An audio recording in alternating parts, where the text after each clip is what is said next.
बरं भ्यायचं असेल तर इमॅजिनेशन करा, नाहीतर सोडून द्या. समजा तुम्ही तुमच्या बायकोसोबत आरामशीर संध्याकाळी झोपलेले आहात. रात्रीचे 12-12:30 वाजलेले असतात आणि अचानक तुमची बायको उठते आणि तुमच्या रूममध्ये अशी फिरायला लागते आणि फिरणं झाल्याच्या नंतर काही वेळ फिरते आणि अचानक तुमच्या बेडच्या समोरून अशी उभी राहते आणि तुमच्याकडं बघून खूप क्रिपी स्माईल करते आणि तुमची झोप उडते आणि त्यावेळी तुमच्या चेहऱ्यासमोर तुमची बायको उभी असते, जिचे केस मोकळे असतात, डोळे मोठाले झालेले असतात आणि तिचं जे हसू असतं ते फार भयानक असतं. कसं वाटेल? तर असाच एक व्हिडिओ आहे. त्या व्हिडिओमध्ये एक महिला तिच्या नवऱ्यासोबत झोपलेली असती आणि मध्यरात्री ती महिला उठते. पहिले तर पूर्ण घरानं फिरते आणि नंतर ती महिला एका जागेवर उभी राहून तिच्या नवऱ्याकडे एकसारखं बघते. असं वाटत होतं की ती महिला त्याला मारणारच आहे आणि जेव्हा तो उठतो त्यावेळेस तर फार भयानक प्रकार होतो.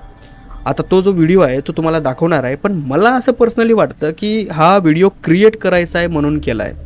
बघा कसं असतं ना, काही गोष्टी क्रिएट करायच्या असतील तर प्लॅनिंग न होता, तर इथंसुद्धा प्लॅनिंगनंच होतं. आपल्या जवळ झोपलेला माणूस जर उठला आणि कुठं गेला तर जवळच्या माणसाला तेव्हा चावल लागते की आपल्या जवळचं उठून गेलं आहे म्हणून. कुठंतरी माणूस उठून बघतो, तर इथं तसं झालं नाही. बघा हा व्हिडिओ बघा आणि तुम्हाला काय वाटतं हे मला कमेंट बॉक्समध्ये नक्की सांगा.